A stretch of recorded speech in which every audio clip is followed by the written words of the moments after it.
काल भारताचा स्वातंत्र्य दिन आपण सगळ्यांनी साजरा केला। हा स्वातंत्र्य दिन साजरा करत असताना दिल्लीच्या लाल किल्ल्यावरून पंतप्रधान नरेंद्र मोदी यांनी देशाला संबोधित केलं। आपल्या भाषणामध्ये नरेंद्र मोदी यांनी युनिफॉर्म सिव्हिल कोड अर्थातच समान नागरी कायद्याचा उल्लेखही केला। समान नागरी कायद्याचा उल्लेख करून त्यांनी लवकरच हा समान नागरी कायदा आणणार असल्याचंही सांगितलं।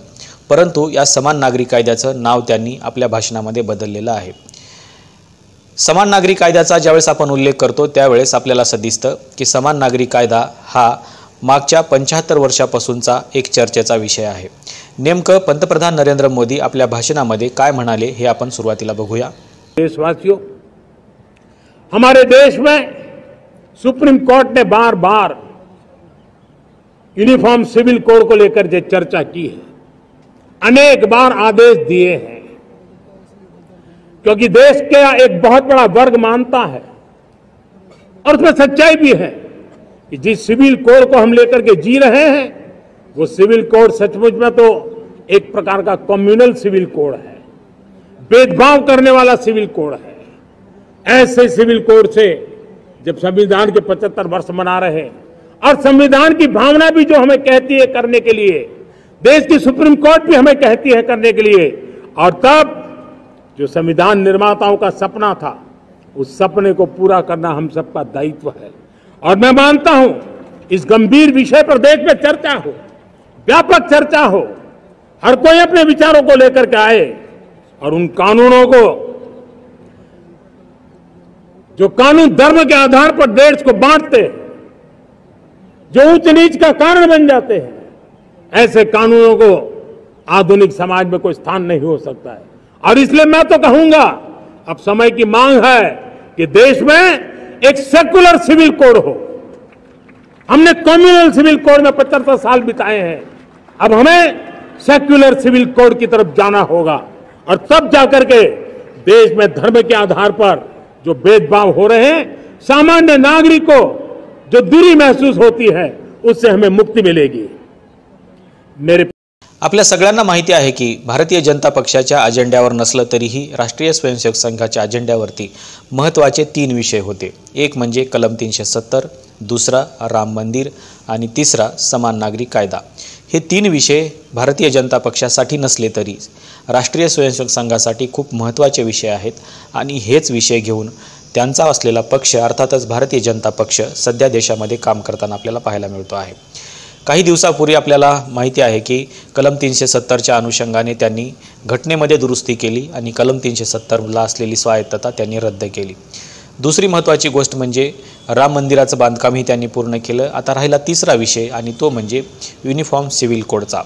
जर नरेंद्र मोदी हे यावेळेस 400 पार झाले असते तर युनिफॉर्म सिव्हिल कोड त्यांनी लगेच आणला असता, कारण त्याचा ड्राफ्ट त्यांच्याकडे तयार आहे। परंतु आता सध्या देशामध्ये विरोधी पक्ष मजबूत दृष्टिकोनातून काम करत आहे, सत्ताधारी पक्षाला चांगलं धारेवर धरतो आहे आणि त्याच्यामुळे युनिफॉर्म सिव्हिल कोड आणणं यांच्यासाठी खूप अवघड चाललेलं आहे। भारतीय संविधानाच्या कलम 44 मध्ये युनिफॉर्म सिव्हिल कोडचा उल्लेख आहे, फक्त उल्लेख आहे आणि याची जी काही जबाबदारी आहे ही राज्यावरती सोपवलेली आहे की राज्याने सगळ्याला युनिफॉर्म सिव्हिल कोड कसा अप्लाय करता येईल याच्यावरती लक्ष द्यावं आणि सगळ्यांना समान कायद्यामध्ये बांधण्याचा प्रयत्न करावा। युनिफॉर्म सिव्हिल कोडची गरज का भासते आहे याच्या पाठीमागे 3 महत्त्वाचे मुद्दे आहेत। एक म्हणजे आपल्याकडे असलेले लग्नविधी, आपल्याकडे असलेले दत्तकविधी आणि संपत्तीचा वारसा, या 3 महत्त्वाच्या विषयावरती जर आपण काम करायला गेलं तर आपल्याला या तिन्ही विषयावरती वेगवेगळ्या धर्मामध्ये वेगवेगळे नियम असलेले पाहायला मिळतात आणि त्याच्यामुळं युनिफॉर्म सिव्हिल कोड आणला तर या सगळ्या धर्माच्या नियमांना एकत्र बांधता येईल असं या सत्ताधारी पक्षाला वाटतं आणि तेच युनिफॉर्म सिव्हिल कोडच्या माध्यमातून करण्याचा त्यांचा प्रयत्न आहे। इथं फक्त एकच चर्चा आहे की याचा धक्का मुस्लिम वर्गाला बसेल, परंतु इतरही धर्मामध्ये जे काही लग्नविधी होतात त्याला देखील हा धक्का बसणार आहे। शिवाय दत्तक वारसा असेल किंवा वारसा संपत्तीचा वारसा असेल, या सगळ्यांचे जे नियम आहेत हे सगळ्यांचे नियम वेगवेगळ्या धर्मामध्ये वेगवेगळे आहेत आणि युनिफॉर्म सिव्हिल कोड आणला तर या सगळ्या धर्मातल्या नियमांना एकत्र बांधण्याचं काम होणार आहे। परंतु युनिफॉर्म सिव्हिल कोड सुरुवातीला का आणला गेला नाही संविधानामध्ये याचा देखील प्रश्न आपल्या समोर आहे। भारतीय संविधानाच्या कलम 44 मध्ये फक्त एकच वाक्य लिहिलेलं आहे की युनिफॉर्म सिव्हिल कोड हा सर्व नागरिकांना कशा पद्धतीने आणता येईल याचा विचार राज्यांनी करावा आणि त्यांनी युनिफॉर्म सिव्हिल कोडमध्ये सगळ्यांना बांधण्याचा प्रयत्न करावा। याच्या पलीकडे भारतीय संविधानामध्ये काही नाही आहे। परंतु भारतीय संविधानामधले जे काही सगळे नियम आहेत, जे सगळी कलमं आहेत ते सगळ्यांसाठी समान आहेत. या व्यतिरिक्त IPCमध्ये असलेले सगळे नियम आहेत ते सगळ्यांसाठी समान आहेत. राहिला प्रश्न या 3 मुद्द्यांचा, तर याला एकत्र आणण्यासाठी युनिफॉर्म सिव्हिल कोडची गरज आहे असं सुरुवातीला देखील डॉक्टर बाबासाहेब आंबेडकरांचं म्हणणं होतं. परंतु सध्या का लागू करू शकत नाही आपण? कारण भारतीय माणसांच्या मानसिकतेवरती धर्माचा खूप मोठा पगडा आहे आणि तो पगडा इतक्या लवकर जाणार नाही आणि त्याच्यामुळे आपल्याला तशा पद्धतीचं प्रबोधन परिवर्तन घडवून आणावं लागेल. तशा प्रकारची विचार करणारी नवी पिढी जन्माला घालावी लागेल आणि तेव्हाच कुठे आपण त्यांना एका युनिफॉर्म सिव्हिल कोडमध्ये बांधू शकतो असं डॉक्टर बाबासाहेब आंबेडकरांचं म्हणणं होतं. परंतु ही वेळ नाही आहे सध्याची असं त्यांचं म्हणणं होतं. कारण सध्या भारताची फाळणी झालेली होती आणि भारताची फाळणी झाल्यामुळे लोकांच्या मनामध्ये धर्माचा पगडा प्रचंड बसलेला होता. तो अजूनही आहे, तो काही संपलेला नाही आणि म्हणून युनिफॉर्म सिव्हिल कोड आणण्याची ही वेळ सध्या तरी नाही आहे असं चित्र आहे. परंतु भारतीय जनता पक्षाचे जे 2 मुद्दे होते ते 2 मुद्दे त्यांनी त्याच्यावरती काम केलेलं आहे. एक म्हणजे कलम 370 आणि दुसरं म्हणजे राम मंदिर. या दोन्ही मुद्द्यांना त्यांनी पूर्णतेकडे घेऊन गेलेले आहेत. परंतु आता राहिला आहे तिसरा मुद्दा, तो म्हणजे समान नागरिक कायद्याचा.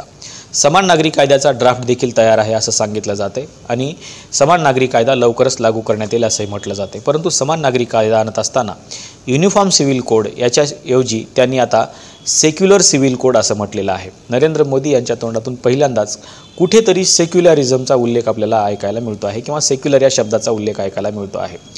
ज्यावेळेस नरेंद्र मोदी हे भाषण करत होते त्यावेळेस CJI चंद्रचूड यांच्याकडे देखील कॅमेरा फिरवला गेला होता आणि त्यांचे देखील हावभाव टिपण्याचं काम कॅमेरामॅनने केलेलं आपल्याला पाहायला मिळतं.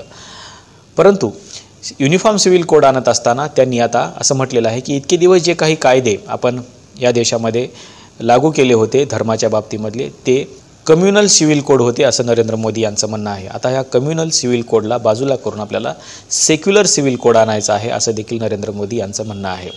भारतीय संविधानाच्या कलम 44मध्ये यांनी सांगितलेलं होतं की भविष्यामध्ये आपल्याला ते आणावं लागेल. कारण इथलं जी काही धार्मिक भेदाभेद आहे किंवा धर्माची जी काही विविधता आहे त्याला एकत्र आणण्यासाठी कायदे महत्त्वाचे आहेत आणि म्हणूनच युनिफॉर्म सिव्हिल कोड हा महत्त्वाचा ठरणार आहे असं देखील सुरुवातीला संविधानकर्त्यांचं म्हणणं होतं. परंतु तत्कालीन परिस्थिती अशी होती की त्यावेळेस आपण सिव्हिल कोड आणू शकत नव्हतो.